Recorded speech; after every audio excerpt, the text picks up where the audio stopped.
Welcome, everyone. Thank you for joining us today. And today we have the wonderful JoLynn Moss with us. And JoLynn is a spiritual counselor. She's a tarot reader and a phenomenal artist. She has been uh, spent the last 4 decades reading for people, and her insight offers uplifting card readings, leaving clients with clarity, confidence, and a sense of direction. Her intuitive analysis delves deep into the issues, providing solid advice for navigating life successfully. Jo also offers a four-part tarot course. It's a 1 hour each week for both beginners and advanced students, and it's available on Zoom as well. And one can gain knowledge on a broad range of topics, from including interpretations of the symbols, the colors, the patterns, the numbers, as well as using crystals, intuition, and various spreads. This course will help gain self-confidence in tarot reading for both hobby and career purposes. So we welcome Jo, and she is tonight going to talk with us about animal communication, about how animals communicate within their own species as well as other species as well as us. And then she's going to apply it to the tarot cards and look at various animals featured on those cards to let us know what they can tell us during the reading. So without further ado, I turn it over to JoLynn. Thank you. Thanks, Dana, and thanks everyone for being here today. We have a really fun topic. I'm sure that when this topic is what most people are interested in, it's all about animals.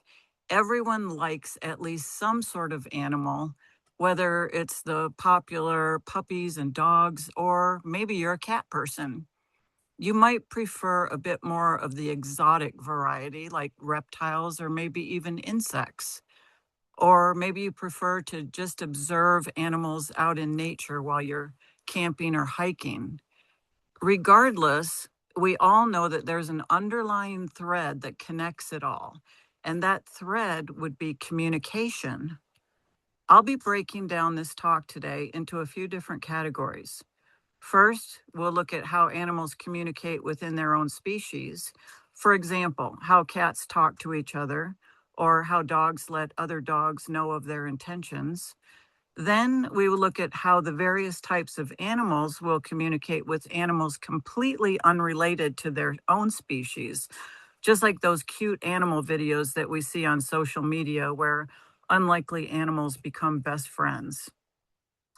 And then after that, we will move into our own experience and see how we as humans communicate with our pets and other animals that we encounter in the world.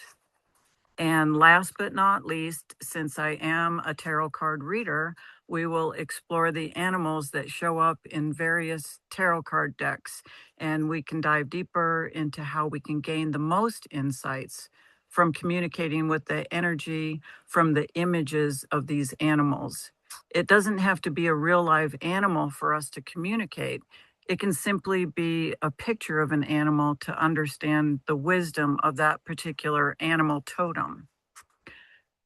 I will mostly be speaking and telling stories from my own personal experiences with observing and interacting with animals. So let's get started with the same type of animals communicating with each other. I'm a cat person, and I have had my share of cats over the years. When we moved up to Prescott from Tempe, we brought 6 feral cats with us that we'd taken care of outdoors for several years. They had become indoor barn cats and indoor art studio cats. Our barn is hooked onto our art studio, so they were roaming out there. We were able to observe them up close and personal at this time. And one day, Henri, who thought he was in charge of the whole team, walked up to Toulouse, literally moved his lips like he was talking to him right in his face without any sound that I could hear. Well, Toulouse did not appreciate whatever comment or order that Henri was giving him, Toulouse furrowed his eyebrows, recoiled, and swiped his paw at Henri's face. Then he walked off in a huff. It was just incredible.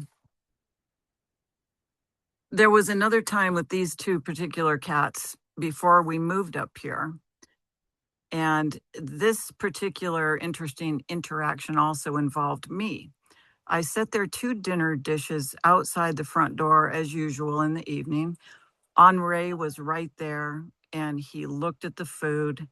Then he looked back up at me. Then he looked at the food. Then he looked back up at me. And I swear to God, the words in my head came, "I'll be right back." And he proceeded to go across the street behind the neighbor's house. And then he reemerged with a very sleepy Toulouse following right behind him. They both proceeded to eat their dinner. It was one of the most incredible and touching things that I'd ever seen. It makes me wonder what other amazing interactions that I've missed over the years. And on a strange side note, I've heard that cats only vocalize to humans, not to other cats.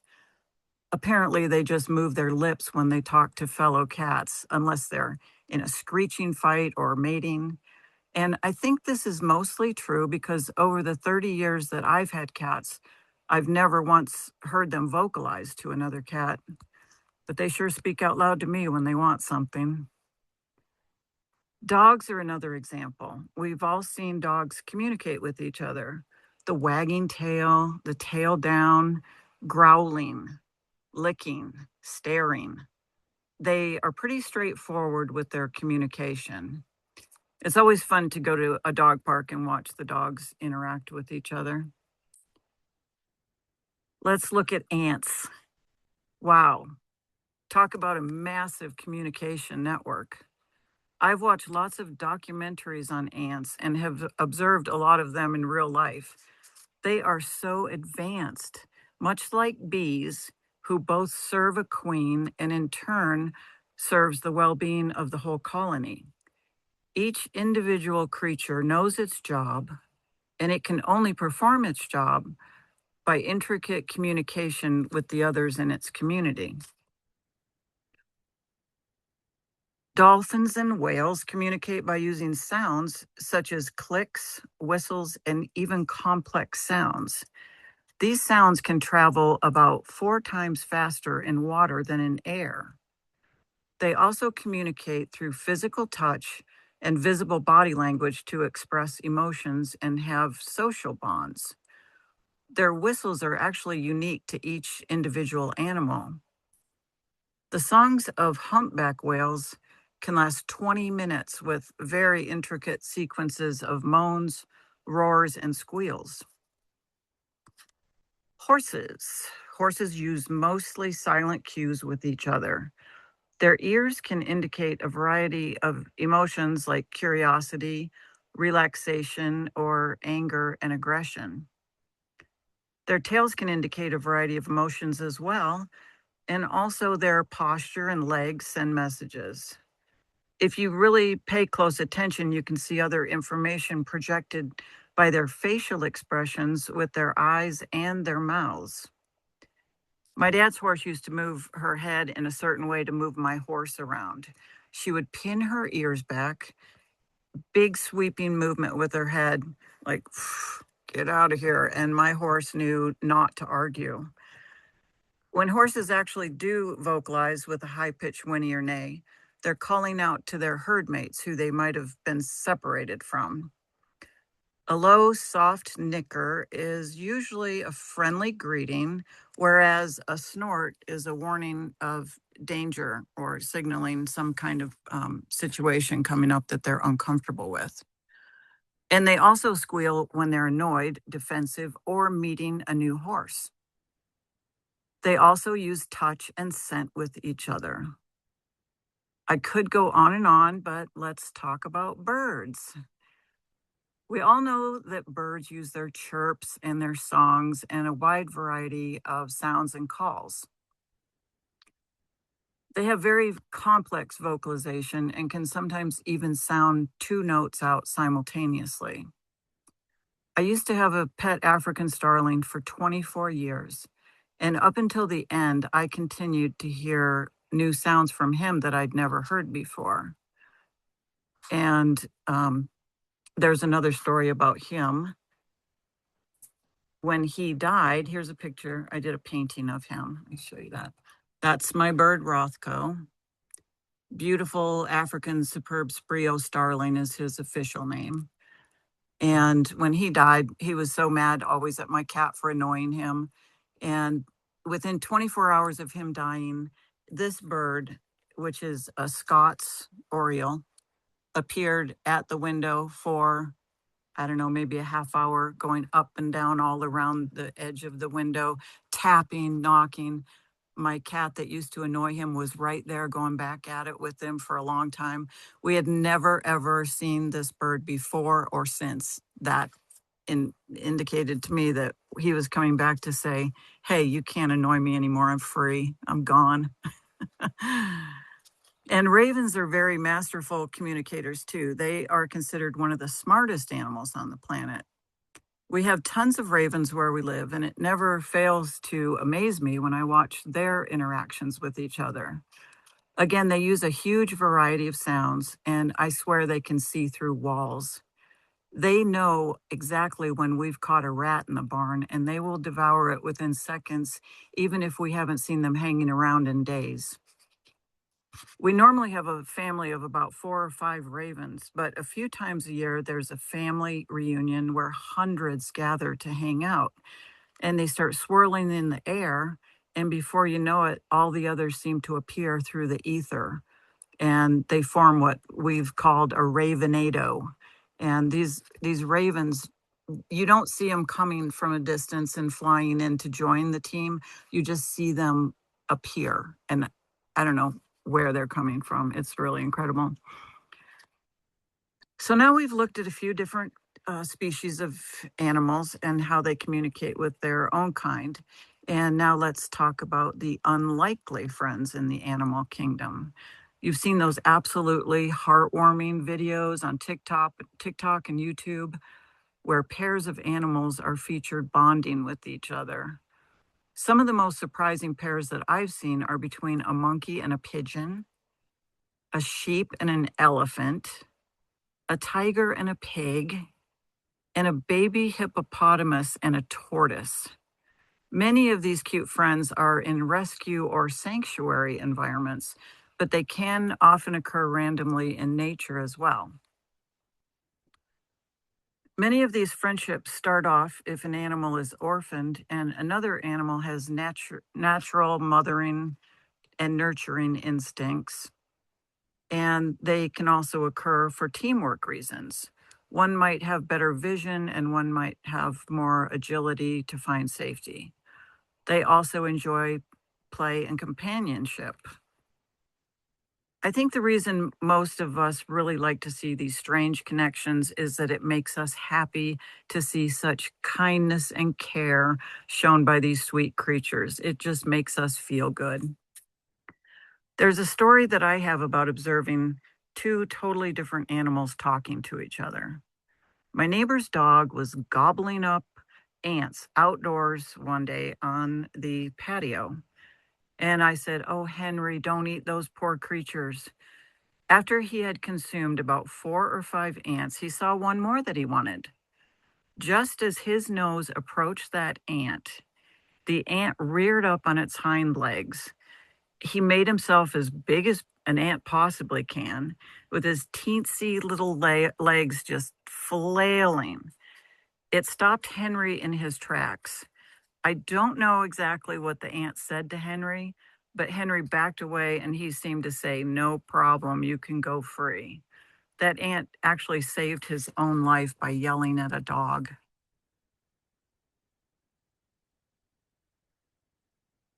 We can observe animals endlessly, but where it starts getting really fun is when we engage in direct communication with them. I usually know when my cats want a treat or affection. That's pretty basic. But when it goes deeper, we feel a sense of otherworldly exchange. Communication without the English language is really cool for the most part. I had a magical experience with a newly emerged big yellow swallowtail butterfly one day. I already had a lot on my plate when my husband came in and said, "You need to save this butterfly." It had just finished exiting from its cocoon, or chrysalis to be exact, very low to the ground, and the wind was really brutal that day. I had lots of experience with butterflies since I grew up having them as pets. My dad was an entomologist, so I knew it took a while for their wings to fully drop and develop.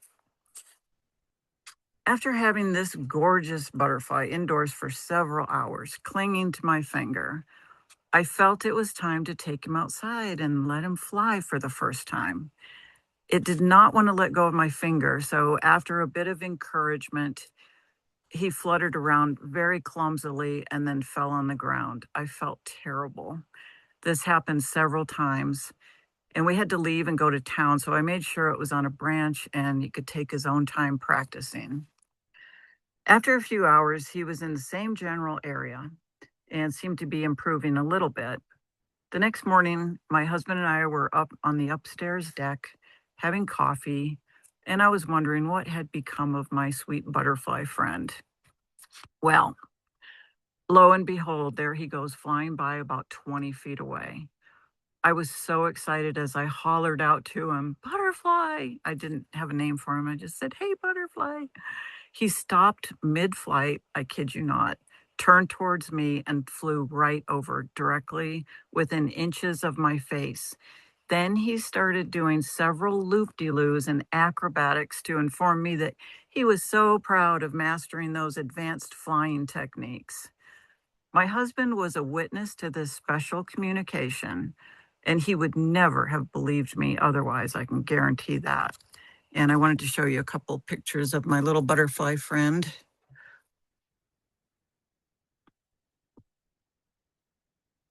This was when it was indoors and I had a paper towel with sugar water on it. And butterflies have this mouth part that is like a straw. It unrolls and rolls, and then they sip juice out of it like the flower nectars. And so I just put some sugar water on the paper towel.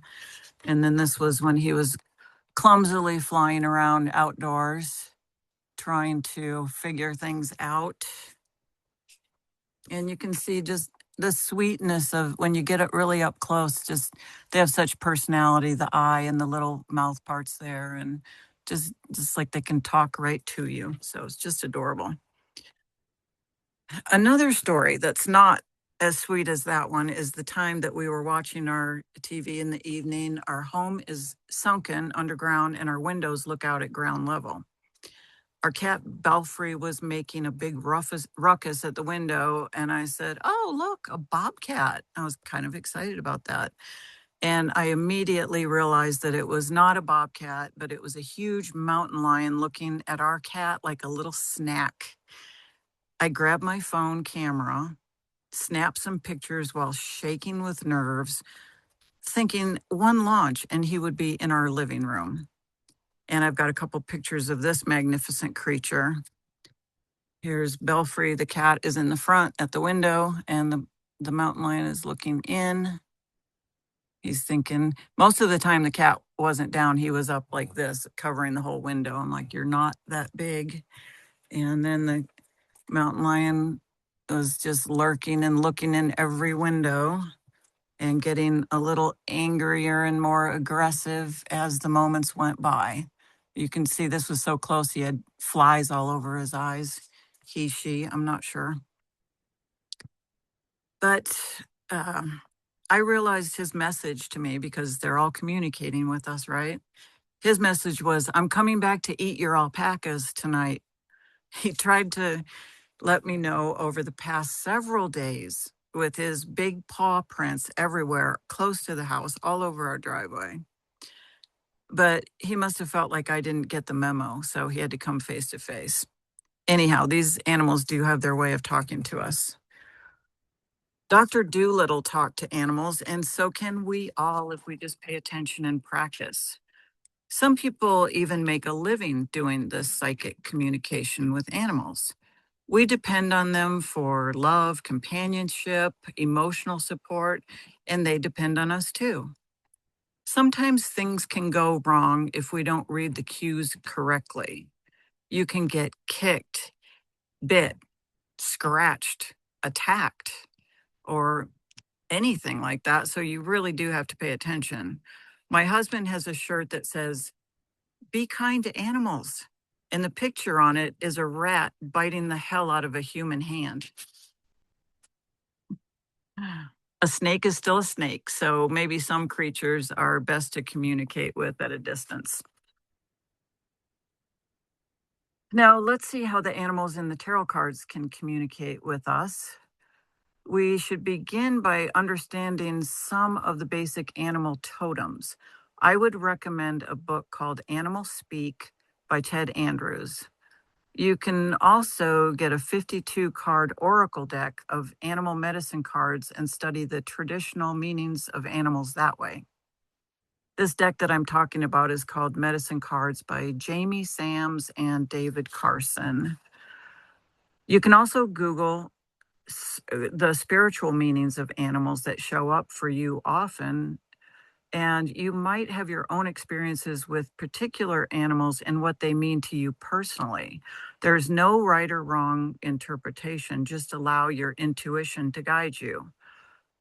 Practice paying attention to what creature you see a lot during the course of a week. Test your feelings and emotions to see what information you can gain. Then you can look it up and compare your own impressions with traditional meanings and then blend the two together. For instance, this week, a big fat quail spent so much time each day looking into our windows. I really felt that I needed to try and understand this bird's message to me. He was obviously not starving because he was so plump and seemed really healthy. So um, that message to me was of safety and well-being. His intermittent call was loud and it commanded a lot of attention. So I felt like maybe I'm supposed to call out to the universe for safety and well-being. Quails are birds which offer keen intuition and they're mostly ground dwellers, which to me means that even though you can fly, there's a need right now to stay more grounded and low profile. And then the quail's got cute little sparkling round black eyes, and those tell me to stay aware and focused because things are really chaotic at the moment. Then I looked up quail in my Ted Andrews Animal Speaks book. The first word for quail in this book are group nourishment and protection. So my intuition was spot on. The book also said that quail live in groups called bevies. They easily spot danger and they sit huddled together in a ring with their heads facing out. That way, if they're in danger, they all fly out in various directions with a really loud explosion to confuse their predators. So I added this additional information to my own interpretation to be mindful of dangers and don't hesitate to make a move in times of crisis. So now, getting back to the animals in the tarot cards. There are decks that feature mostly one type of animal.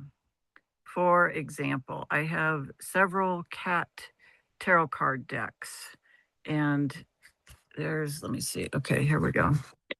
This is one card from the MJ Cullinane, the Grimalkin Tarot, which is mostly all about cats. And obviously, most of the cards, if not all of them, feature a cat. This particular cat, the reason I like this card so much is this is actually one cat that I had in the past called the Tortoise. And I was one of the first people to jumpstart her deck when she was producing it.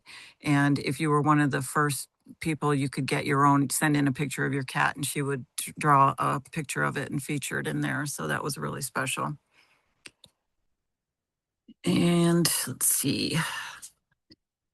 Oh, another deck that's all dogs, and this is by the same artist, is the Wise Dog Tarot. So again, most of the cards are dogs. And if you have a favorite animal, chances are you can just um, Google search that animal along with tarot card deck, and there will probably be a deck that you can buy online. So you can connect in your own way with your own specific animal totem.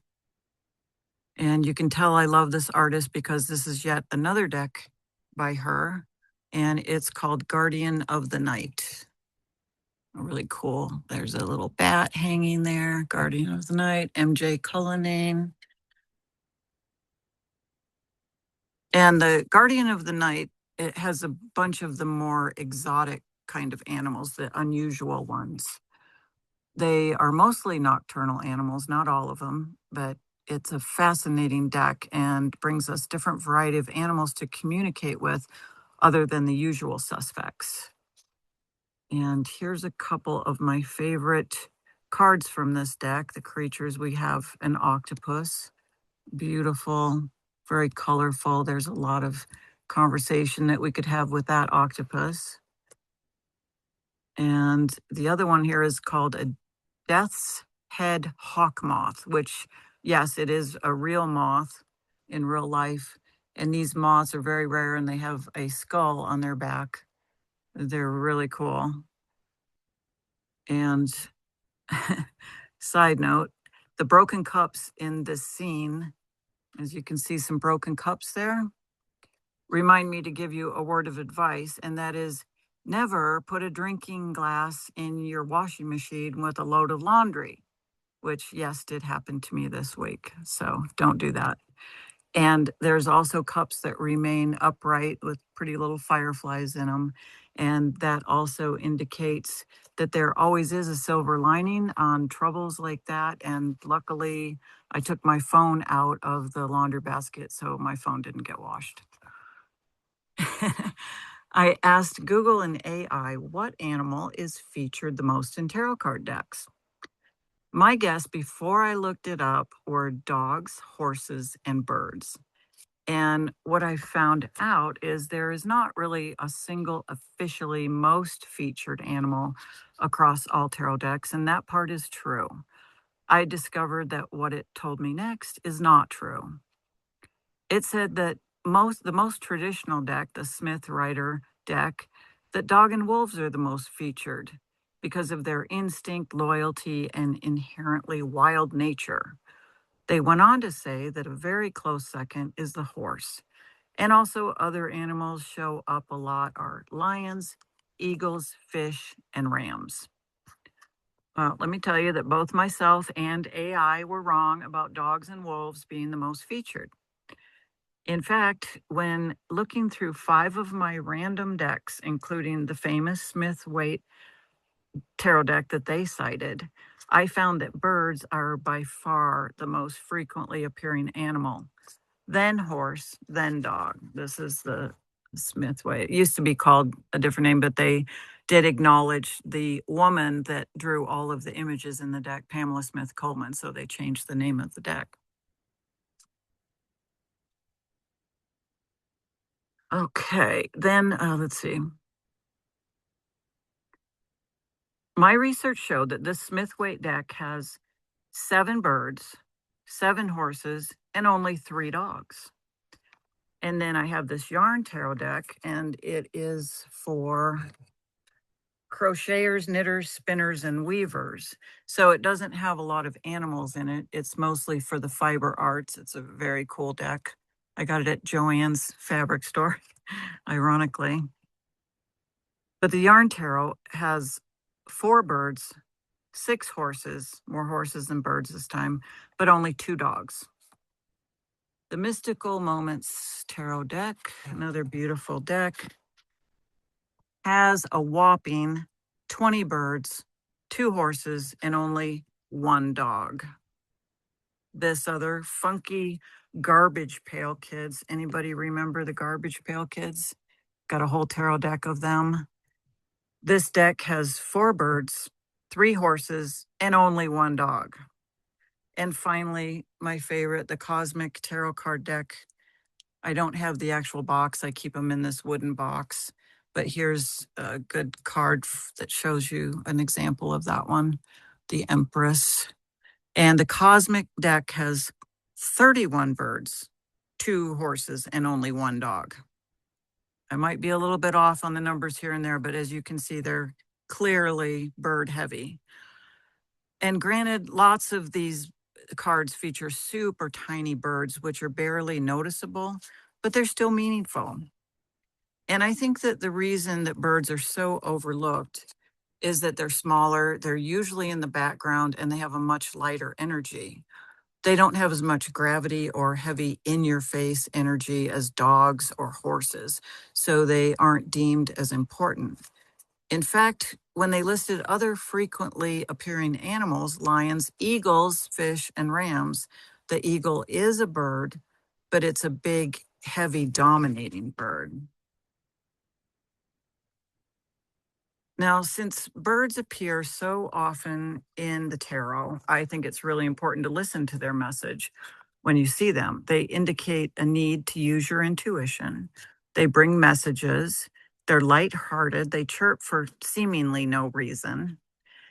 If they're trying to talk to you directly, you'll know it, just like my quail friend at the window. And let's look at this Empress card again. It has a nice big bird with a fruit in its mouth at the bottom, in its beak, which that really commands attention. But I don't even know if you can see them, but in the back near that mountaintop is little tiny teensy birds.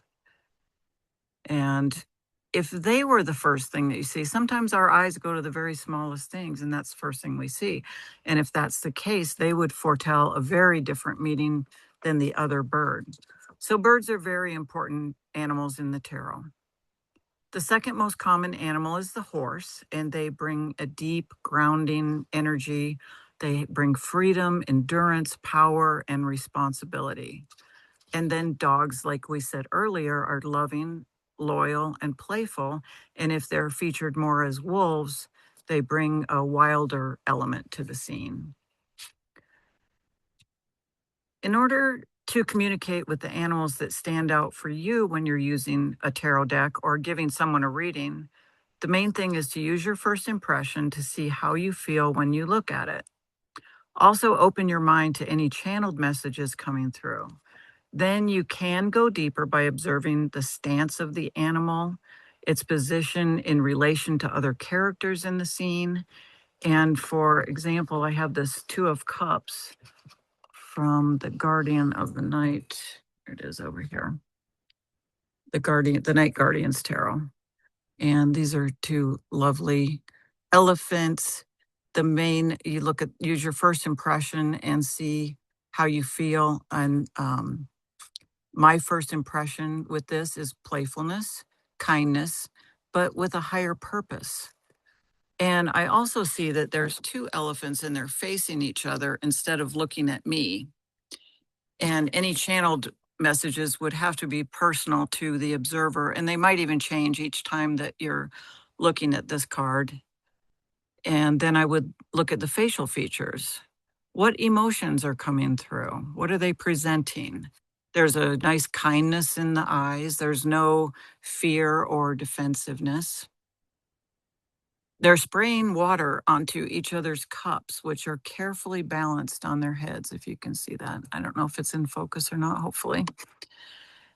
And this tells me that they're being very giving and sharing with their love and emotions. The elephants are more white than the normal gray, indicating higher knowledge and spiritual advancement, maybe even ascension in this case, because we have healing with the caduceus snake medicine staff reaching up to the strength of the lion.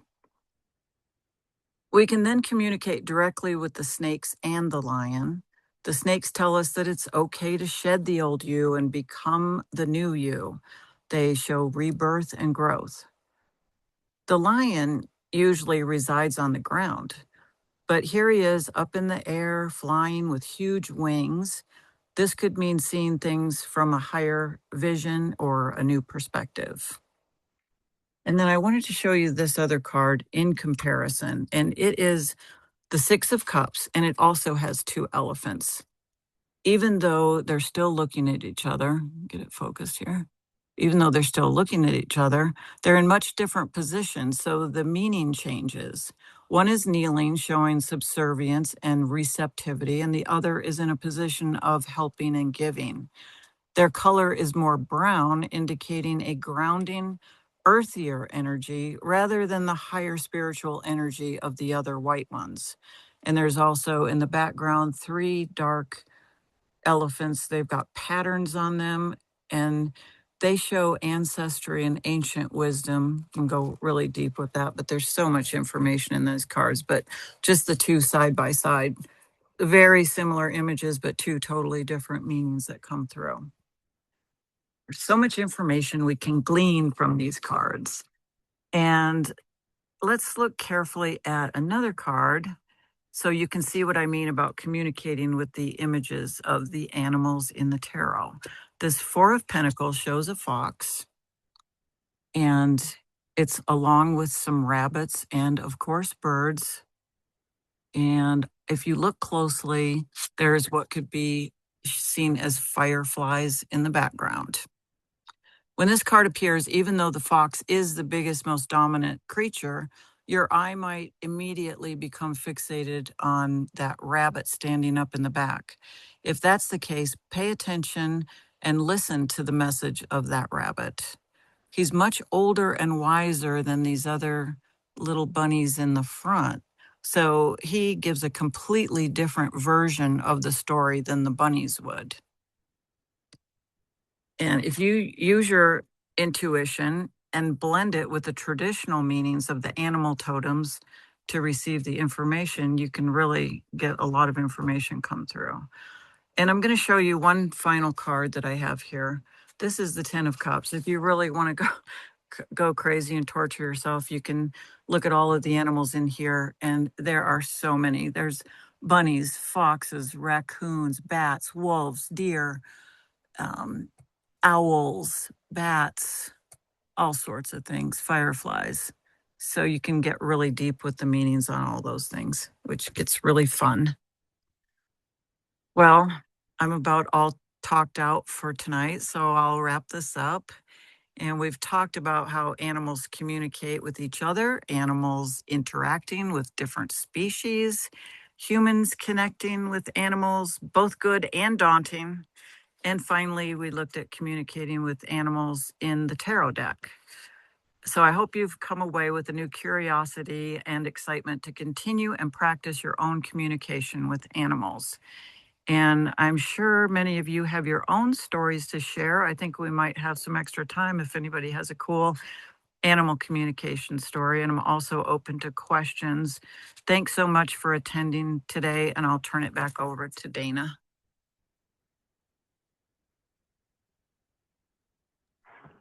Thank you so much, Jody. That was wonderful. I learned so much, and I love your stories. You're a great storyteller. Thank you.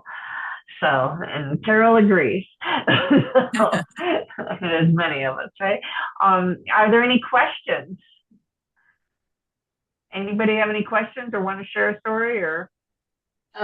Concerning the animals with the tarot, you can, and now I saw that last week, you can have a whole deck with by sending a picture of one of your animal. So they You create can have a whole one deck with that. Oh, custom, wow. a custom made deck.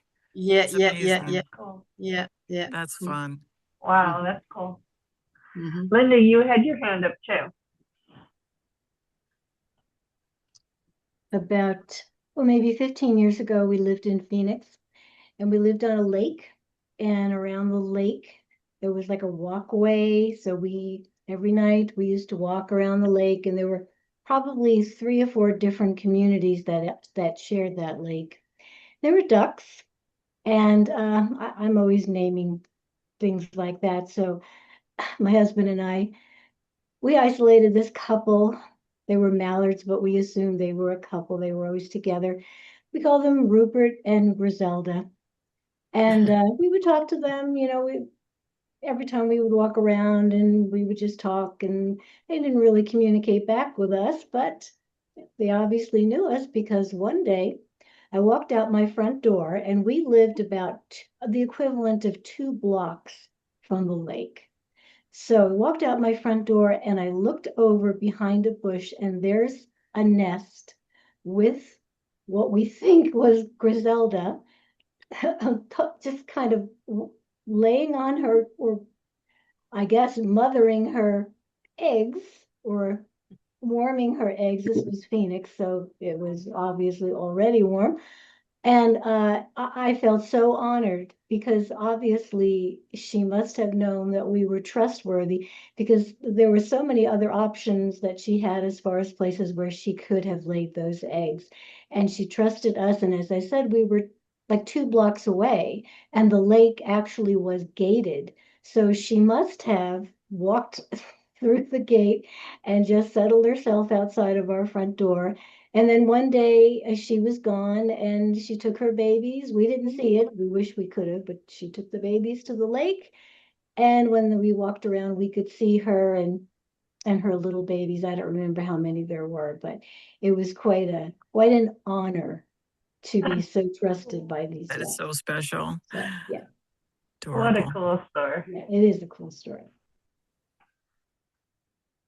That is great. I got to hold a baby owl once. Oh, Mhm. yeah. You know the owl stories.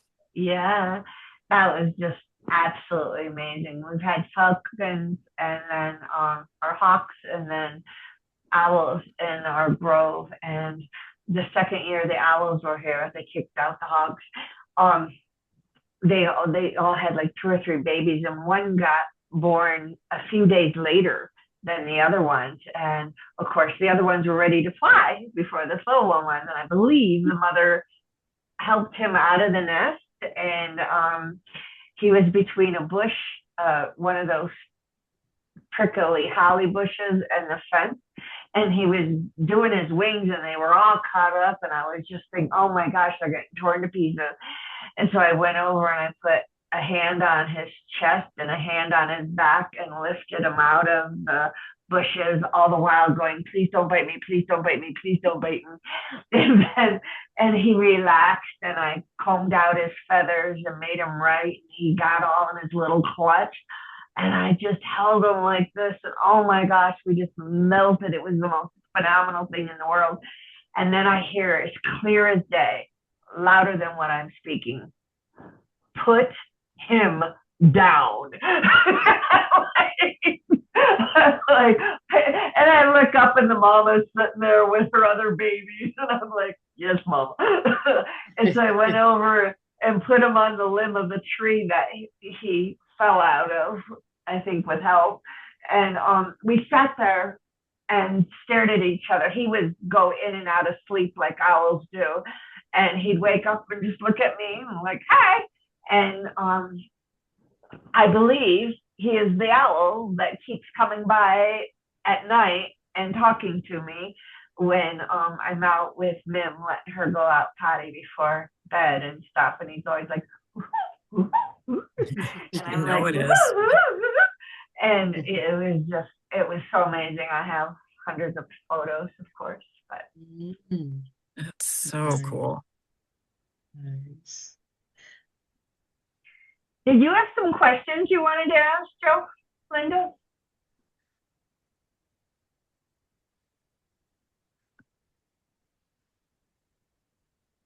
No, I just wanted to share that story, but I had mentioned earlier that our cats are having a little bit of issues getting along. So I will focus a little bit more after listening to what Jody said about how cats talk to each other, more on how their lips move or if they don't, as opposed to just kind of hissing and growling. So so no, I didn't have any questions, unless Jody, you have. Well, I'm not an animal psychic, but you could always Okay. have an actual reading from me, and we could look at each cat, where they're coming from and what they're thinking Okay. about. So that is a possibility. All right. I will keep that in mind. Thank you. Okay, sure. Great idea. Great idea. Yeah. I know I communicate telepathically with animals there were a lot of feral cats in the backyard, and even with mine. I had one of those feral cats that I had four of them that I adopted, and one was extremely independent. So at night, at the same time, all the cats were coming back home, and this one was never coming, but I was always, sending him the message, it's time to come. And lo and behold, as we say in English, it didn't take just a few minutes and he was coming. And also the birds. I have 3 parrots here, and they flock in groups in Africa, those birds. And they have dialects.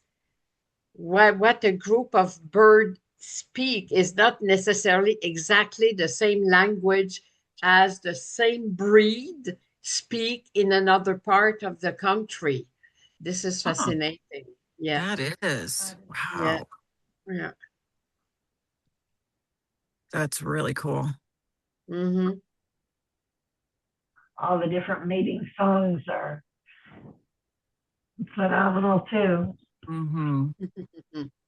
Yeah, they're fascinating. It was very interesting tonight. I'll put it on the Facebook page soon. Yeah. Oh, thanks. As always, Joe, you always put it together so well. Thank you. And thank you all for showing Thanks. up and supporting and being here. Next month, we have our new member, Lori Silva, going to be talking about spiritual community. And she started, do you know her, Lori? Or is that for her? And then she's got a spiritual community and a new mystery school. So that's really fun. So we're glad to have her aboard, and she's got more to share too. So the more the merrier. Get the word out. Let's play. You know why I was late? It's because I had registered for July meeting. So it was not functioning. That would do it. Yeah, yeah. Well, Yeah, I'm glad you I'm made glad- it, Carol.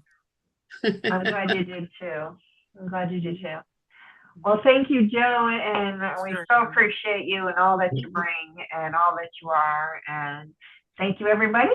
And with that, Thanks, everyone. Appreciate have it. a great evening. Take Blessed care. day. Thank you. Bye-bye. Bye. Bye. Bye for now, Linda. Bye, Harold. Thank you. Bye. Bye, Celeste. Bye, Joe. Love you guys. Oh, I forgot to stop recording. Well, that's silly.